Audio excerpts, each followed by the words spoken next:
ಏನು ಓದಿರೋ ತಾವು? 6ನೇ ಕ್ಲಾಸು.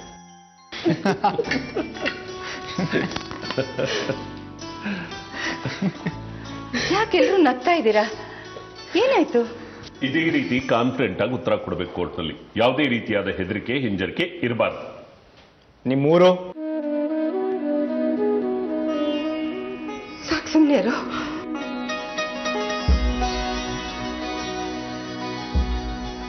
ಅದೆಲ್ಲ ಗೊತ್ತಿಲ್ಲ. ನಾವು ಕೇಳೋ ಪ್ರಶ್ನೆಗೆ ನೀನು ಪಟ ಪಟ ಪಟ ಅಂತ ಉತ್ತರ ಕೊಡ್ಬೇಕು. ಆಗ್ಲೇ ನಿನಗಿರೋ ಭಯ ಹೋಗೋದು. ಊರು? ನರಸೀಪುರ. ನಿಮ್ ತಂದೆ? ಶೇಷಾದ್ರಿ. ಮದುವೆ ಆಗಿ ಎಷ್ಟು ವರ್ಷ ಆಯ್ತು? 28 ವರ್ಷ. ಅರೇಂಜ್ ಮ್ಯಾರೇಜಾ ಲವ್ ಮ್ಯಾರೇಜಾ? Arrange marriage. ಮಕ್ಕಳು? 4 ಮಕ್ಕಳು, 3 ಹೆಣ್ಣು 1 ಗಂಡು. 15 ವರ್ಷ ನಿಮ್ ಗಂಡನಿಂದ ದೂರ ಇದ್ರಂತೆ, ಯಾಕೆ?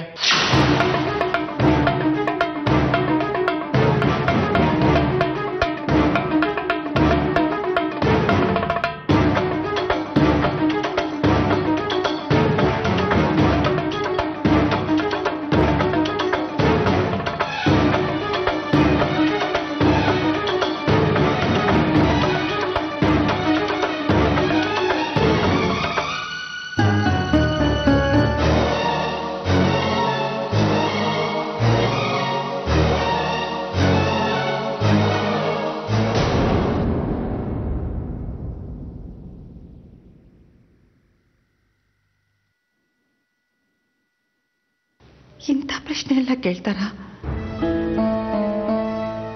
ನಮ್ಮ ವೈಯಕ್ತಿಕ ಬದುಕಿನ ಬಗ್ಗೆ 4-6 ಜನರ ಮುಂದೆ ನಾಚಿಕೆ ಹೇಸಿಗೆ ಬಿಟ್ಟು ಹೇಗ್ರಿ ಹೇಳೋಕ್ಕಾಗತ್ತೆ? ಅಂತ ಪ್ರಶ್ನೆ ಕೇಳಲ್ಲ ಪದ್ಮ. ಕೇಳಿದ್ರೆ ಏನ್ರಿ ಮಾಡೋದು? 1000 ಇರುತ್ತೆ ಗಂಡ ಹೆಂಡ್ತಿ ಮಧ್ಯೆ. ಆಗೋದು ಆಗ್ತಾ ಇರೋದು ಸಾರ್ವಜನಿಕರ ಮುಂದೆ ಹೇಗೆ ಹೇಳಕ್ಕಾಗುತ್ತೆ? ಆಗಲ್ಲ, ನನ್ನ ಕೈಲಾಗಲ್ಲ. ನಾನು ಯಾವ ಕೋರ್ಟ್ಗೂ ಬರೋದಿಲ್ಲ, ಯಾವ ಸಾಕ್ಷಿನೂ ಹೇಳೋದಿಲ್ಲ.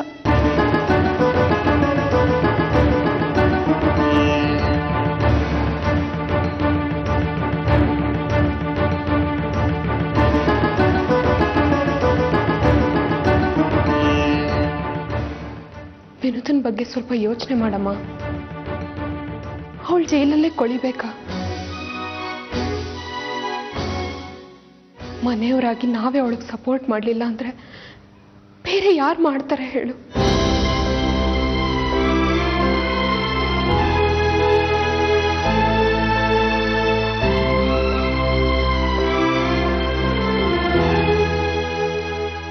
ಮಕ್ಕಳಿಗೋಸ್ಕರ ತಾಯಿ ಎಲ್ಲಾನು ತ್ಯಾಗ ಮಾಡ್ತಾಳೆ. ವಿನುತಂಗೋಸ್ಕರ ನೀನಿಷ್ಟು ಮಾಡಲ್ವಾ?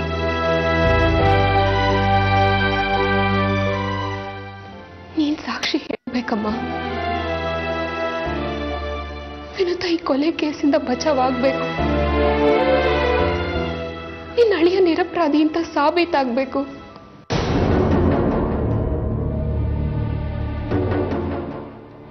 ಮಕ್ಕಳಿಗೋಸ್ಕರ ಇಷ್ಟು ಮಾಡಮ್ಮ. ಜೀವನ ಪೂರ್ತಿ ನಿನಗೆ ಋಣಿಯಾಗಿರ್ತೀನಿ.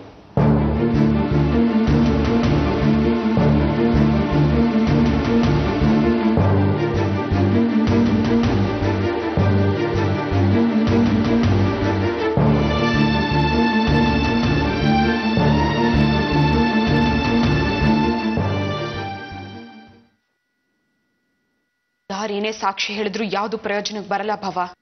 ನೀವೆಲ್ಲರೂ ಸೇರ್ಕೊಂಡು ತಪ್ಪು ಮಾಡ್ಬಿಟ್ರಿ. ಪ್ರತಿದಿನ ಆ ಕೋರ್ಟ್ಗೆ ಹೋಗ್ಬೇಕು ನಾನು. ಪ್ರತಿದಿನ ಪ್ರಶ್ನೆಗಳನ್ನ ಕೇಳ್ತಾರಲ್ಲ ಎಲ್ರು. ದಿನ ಕಟ್ಕಟಲ್ಲಿ ನಿಂತ್ಕೋಬೇಕು. ಕಟ್ಕಟಲ್ಲಿ ನಿಂತ್ಕೊಂಡಷ್ಟೊತ್ತು ಜನರ ಕಣ್ಣಿಗೆ ಕೆಟ್ಟೋಳ್ ನಾನು. ಕೊಲೆಗಾರ್ತಿ ಅಂತ 300 ಸತಿ ಎಲ್ರು ಹೇಳ್ತಾರೆ. ಇದೆಲ್ಲ ಅಪ್ಪ ಅಮ್ಮ ಕೇಳ್ಬೇಕಿತ್ತ? ಇದ್ಯಾವ ನ್ಯಾಯ ಭವ? ನೀನು ಹಠ ಭಯ ಬಿಟ್ರೆ ಎಲ್ಲ ಸರಿ ಹೋಯ್ತದೆ. ಮಾಡದೆ ತಪ್ಪಿಗೆ ಶಿಕ್ಷೆ ಅನುಭವಿಸ್ತಾ ಜೈಲಲ್ಲಿದ್ದು ಏನ್ ಸಾಧಿಸ್ತೇವೆ ವಿನುತಾ? ಪ್ರತಾಪ್ ಇಲ್ದಿರೋ ಜೀವನಕ್ಕಿಂತ ಈ ಜೈಲಲ್ಲಿರೋದೇ ವಾಸಿ ಬಾಬಾ. ಅರ್ಥ ಆಯ್ತದೆ, ಆದ್ರೆ ಸುಮ್ಕೆ 14 ವರ್ಷ ಶಿಕ್ಷೆ ಅನುಭವಿಸ್ತಾ ನೀನು ನಿಮ್ ತಂದೆ ತಾಯಿಗೆ ತರೋ ಗೌರವನ ಹೇಳು.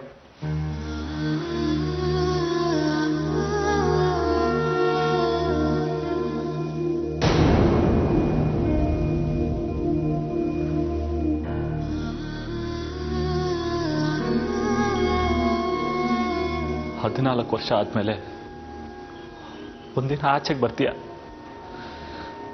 ಬಿಳಿ ಕೂದಲು, ಚರ್ಮ ಸುಕ್ಕಟ್ಟಿರ್ತದೆ, ಕಣ್ಣು ಮಂಜು ಮಂಜಾಗಿರ್ತದೆ. ದಾರಿಲಿ ಹೋಗೋ ನಮ್ಮೂರ್ನ ನೀನ್ ಗುಡ್ಸಕ್ ಆಯ್ಕಿಲ್ಲ. ಮನೆಗೆ ಬಂದು ಬಾಗ್ಲು ತರ್ತೀಯ, ಗುಡ್ ಸಿಗಕ್ಕಿಲ್ಲ. ಗುಡ್ ಸಿಕ್ಕಿದ್ರು ದುಃಖ ಶುರು ಆಗ್ತದೆ. 14 ವರ್ಷ ನೀನೇನ ಬಿಟ್ಟು ಬದುಕ್ತವ್ರ ಜೊತೆ ಹೊಂದ್ಕೊಂಡ್ ಬಾಳೋದು ಶಾನೆ ಕಷ್ಟ ಆಯ್ತದೆ. ಯಾಕೆ ಗೊತ್ತಾ? 14 ವರ್ಷ ನೀನೇನ ಬಿಟ್ಟು ಬದುಕು ಅಭ್ಯಾಸ ಮಾಡ್ಕೊಂಡಿರ್ತೀವಿ. ಯೋಚನೆ ಮಾಡು ವಿರುದ್ಧ, ಯೋಚನೆ ಮಾಡು.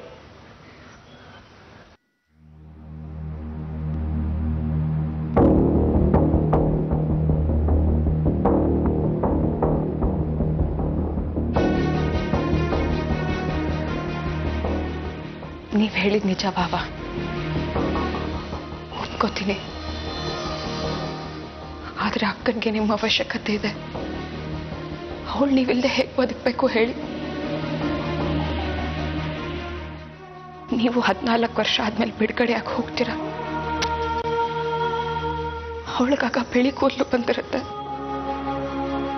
ಕೆನ್ನೆ ಎಲ್ಲ ಸುಕ್ಕಟ್ಟಿರುತ್ತೆ. ನೀವು ನಾನೇ ಸತ್ಯ ಅಂತ ಅವಳ ಹತ್ರ ಹೇಳಿದ್ರು ಅವಳು ನಿಮ್ಮನ್ನ ಗುರ್ತಿಡಿಯಲ್ಲ. ಯಾಕೆ ಹೇಳಿ? ನೀವಿಲ್ದೆ 14 ವರ್ಷ ಅವಳು ಜೀವನ ಮಾಡಿರ್ತಾಳೆ. ನಿಮ್ಮ ಅವಶ್ಯಕತೆ ಆಗ ಅವಳಿಗಿರಲ್ಲ ಬಾಬಾ. ಅದಕ್ಕೆ ಹೇಳ್ತಿರೋದು, ಅರ್ಥ ಮಾಡ್ಕೊಳ್ಳಿ, ವಾಸ್ತವನ ಅರ್ಥ ಮಾಡ್ಕೊಳ್ಳಿ. ನಾನು ಗಂಡ ಇಲ್ಲ ಬಾಬಾ, ನಾನು ಹೇಗೋ ಜೀವನ ನಡೆಸ್ತೀನಿ.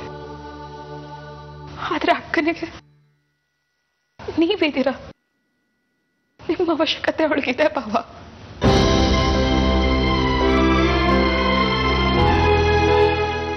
ನೀವ್ ಯಾರೇನೇ ಮಾಡಿದ್ರು ನಾನ್ ನಾಳೆ ಕೋರ್ಟ್ಗೆ ಬರೋಳೆ, ನನ್ ಪರವಾಗಿ ಸಾಕ್ಷಿ ಹೇಳೋಳೆ. ನಿಮ್ಮನ್ನ ನಾನ್ ನಾಳೆ ಕೋರ್ಟಿಂದ ಬಿಡಿಸ್ತೀನಿ ಬಾಬಾ.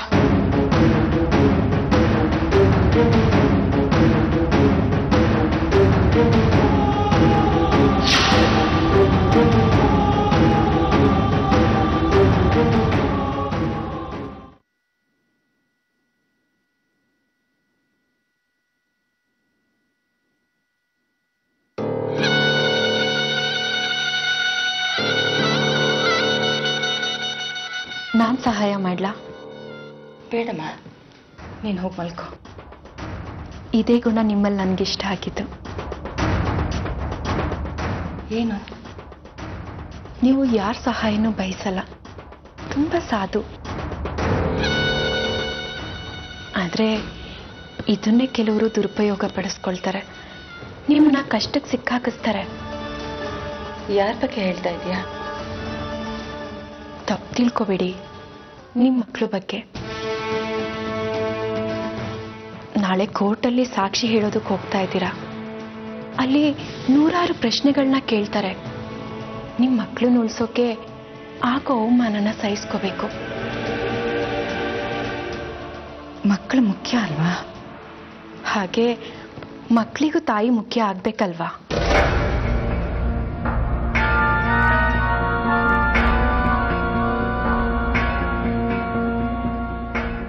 ಸಾವಿತ್ರಿ ಮದ್ವೆ ಆದ್ಮೇಲೆ ಅವಳಿಗೆ ಡಿವೋರ್ಸ್ ಕೊಡಿಸ್ಬೇಕು ಅನ್ಕೊಂಡ್ರಿ, ಯಾಕಂದ್ರೆ ನಿಮ್ಗೆ ಅವಮಾನ ಆಗಿತ್ತು. ಆದ್ರೆ ಸಾವಿತ್ರಿ ನನಗೆ ನಮ್ಮ ಅಮ್ಮನ ಅವಮಾನ ಮುಖ್ಯ ಅಲ್ಲ, ನನಗೆ ನನ್ನ ಗಂಡನೇ ಮುಖ್ಯ ಅಂದ್ಲು. ಹೋದ್ಲು. ವಿನುತಾ ಪ್ರತಾಪ್ನ ಇಷ್ಟಪಟ್ಲು.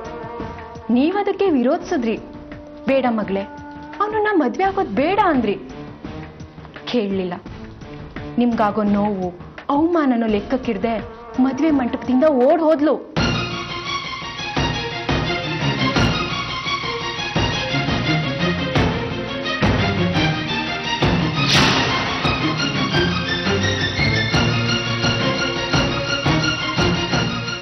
ತಾಯಿ ತ್ಯಾಗ ಮಾಡಬೇಕು, ಮಕ್ಕಳಿಗೋಸ್ಕರ ಎಲ್ಲಾನು ಸಹಿಸ್ಕೊಂಡಿರ್ಬೇಕು ಅನ್ನೋದು ನಿಯಮನ. ಹಾಗೆ ಮಕ್ಕಳನ್ನ ತಾಯಿಗೋಸ್ಕರ ತ್ಯಾಗ ಮಾಡ್ಲಿ? ಮಾಡಲ್ಲ. ಯಾಕಂದ್ರೆ ಅವರಿಗೆ ಅವ್ರ ಬದುಕು ಮುಖ್ಯ. ಆದ್ರೆ ತಾಯಿಗೆ ಅವಳ ಬದುಕು ಮುಖ್ಯ ಅಲ್ಲ. ನೀನ್ ಬಿಸಿಲಲ್ಲಿ ಒಣಗು, ನಾವು ನೆರಳು ತಂಪಾಗಿರ್ತೀವಿ ಅನ್ನೋದು ಯಾವ ನ್ಯಾಯ? ಮಕ್ಕಳ ಬಗ್ಗೆ ದೂರ ಹೇಳ್ತಾ ಇದ್ದೀನಿ ಅಂತ ಅನ್ಕೋಬೇಡಿ. ವಾಸ್ತವ ಹೇಳ್ತಾ ಇದ್ದೀನಿ. ಯಾವ ತಾಯಿನೂ ಮಕ್ಕಳ ಸಮಯ ಸಾಧಕ ಪ್ರೀತಿಗೆ ಮಾರು ಹೋಗಿ ಮೋಸ ಹೋಗ್ಬಾರ್ದು. ಇಷ್ಟೇ ಅಲ್ಲ, ನಾಳೆ ಕಟ್ಕಟೆಯಲ್ಲಿ ನೀವ್ ಯಾಕೆ ನಿಮ್ ಗಂಡನ್ನ ಬಿಟ್ಟಿದ್ರಿ, ನಿಮ್ಗೆ ಬೇರೆ ಯಾರ ಮೇಲಾದ್ರೂ ಒಲಿವಿತ್ತ ಅಂತ ಕೇಳಿದ್ರೆ?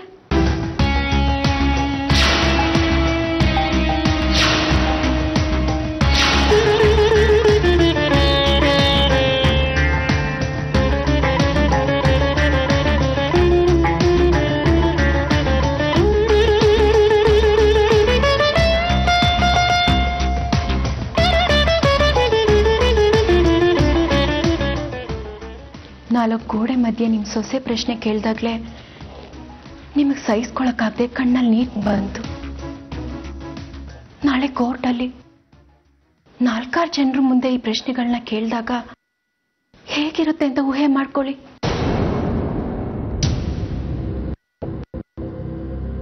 ಕೆನ್ನೆಯಲ್ಲಿರೋ ಈ ಅರಿಶಿನ, ಹಣೆಯಲ್ಲಿರೋ ಈ ಕುಂಕುಮ, ಕುತ್ತಿಗೆಯಲ್ಲಿರೋ ಈ ತಾಳಿ ಎಲ್ಲ ಸುಳ್ಳು ಅನ್ಸುತ್ತೆ. ನೀವು ನಿಮ್ ಪ್ರಾಯದಲ್ಲಿ ಎಲ್ರಾಗೆ ತಪ್ಪು ಮಾಡಿದೀರಾ ಅನ್ಸುತ್ತೆ. ಈಗ ಗರ್ತಿ ಹಾಗೆ ನಾಟಕ ಮಾಡ್ತಾ ಇದ್ದೀರಾ ಅನ್ಸುತ್ತೆ. ಅದು ಅಲ್ಲದೆ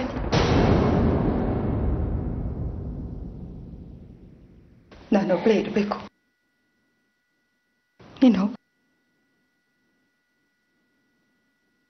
ಹೋಗು.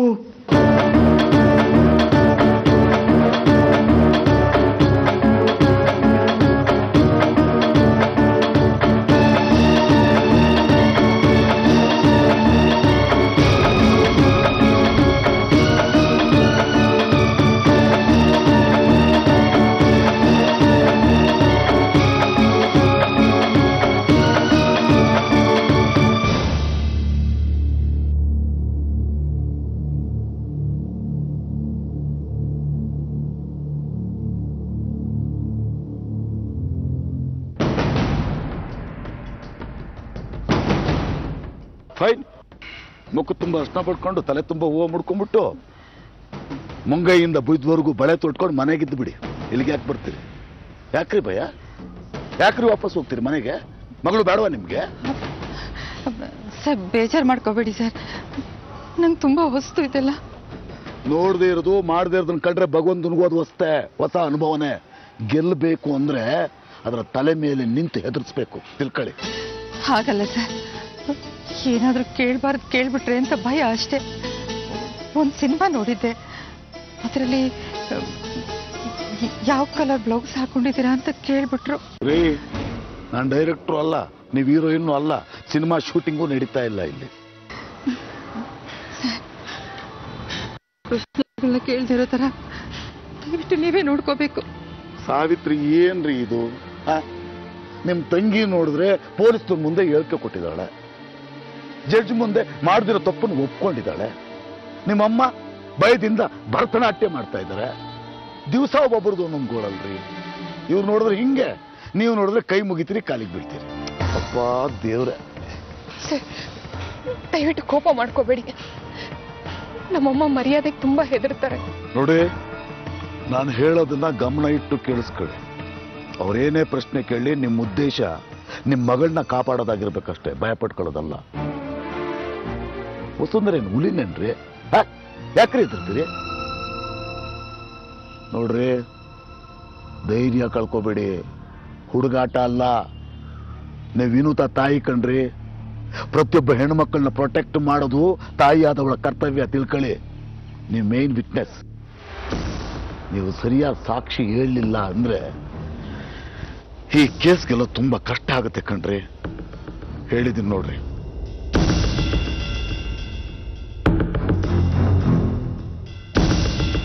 ಸರಿ ಸರ್, ಹೇಳ್ತೀನಿ. ಏನೇನು ಪ್ರಶ್ನೆ ಕೇಳ್ತಾರೆ ಸರ್? ಸಾವಿತ್ರಿ, ಒಂದು ರಿಹರ್ಸಲ್ ಮಾಡ್ಬಿಡೋಣ. ನೋಡ್ರಿ, ಇಷ್ಟೇ. ನಿಮ್ಮ ಹೆಸರೇನು? ಪದ್ಮಾವತಿ. ಸೂಪರ್, ಇಷ್ಟೇ ಕಣ್ರಿ, ವೆರಿ ಸಿಂಪಲ್. ನಿಮ್ಮೂರು ಯಾವುದು? ನರಸೀಪುರ. ಬ್ಯೂಟಿಫುಲ್, ಇಷ್ಟೇ ಕಣ್ರಿ. ಇಷ್ಟೇ ಪ್ರಶ್ನೆ ಕೇಳ್ಬಿಡೋದು. ಕೇಸ್ ಗೆದ್ದಾಗೇನೆ, ತಿಳ್ಕೊಳ್ಳಿ. ಸರಿ ಸರಿ, ಬನ್ನಿ ಬನ್ನಿ ಬನ್ನಿ, ಒಳಗಡೆ ಬನ್ನಿ ಬನ್ನಿ.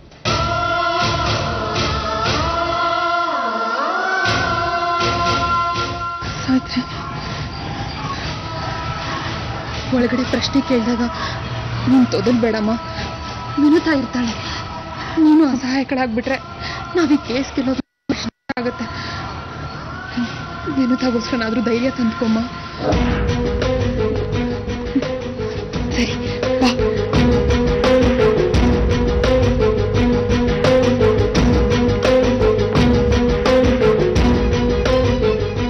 ಪದ್ಮಾವತಿ, ಪದ್ಮಾವತಿ, ಪದ್ಮಾವತಿ.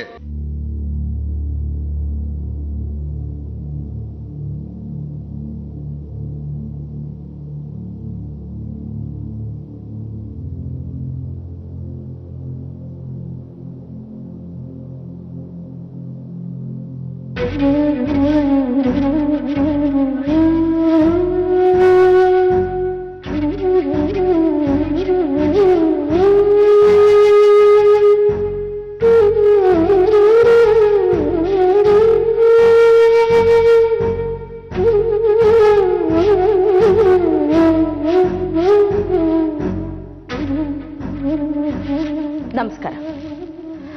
ಹುಟ್ಟಾಗ ಎಲ್ಲರೂ 9 ತಿಂಗಳು ಶಿಶು. ಬೆಳೀತಾ ಬೆಳೀತಾ ಕೆಲವರು ರಾಮ ಆಗ್ತಾರೆ, ಕೆಲವರು ಕೃಷ್ಣ ಆಗ್ತಾರೆ, ಇನ್ ಕೆಲವರು ರಾವಣ, ಕಂಸ ಆಗ್ತಾರೆ, ಶೂರ್ಪನಖೇನೂ ಆಗ್ತಾರೆ. ಯಾಕೆ ಹೇಳಿ? ನೀವು ಹೇಳಲ್ಲ, ನಾನೇ ಹೇಳ್ತೀನಿ.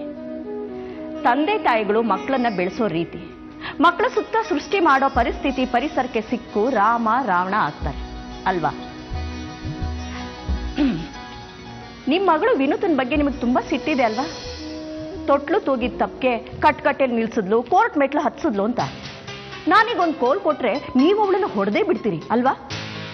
Objection your honour. ಯಾಕ್ರಿ?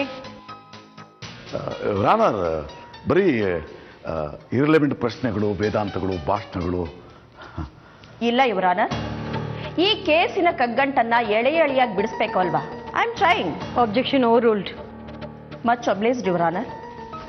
ಹೇಳಿ ಪದ್ಮಾವತಿ ಅವರೇ, ನೀವು ನಿಮ್ಮ ಪ್ರಾಯದ ಪೀಕ್ನಲ್ಲಿ, ಅಂದ್ರೆ ಟೀನೇಜ್ನಲ್ಲಿ, ನಿಮ್ಮ ಯೌವನದ ಉತ್ತುಂಗ ಅವಸ್ಥೆಯಲ್ಲಿ ಇದ್ದಾಗ ನಿಮ್ಮ ಗಂಡನ್ನ ಬಿಟ್ಟು ಹೋದ್ರಿ, ಹೌದು ತಾನೆ?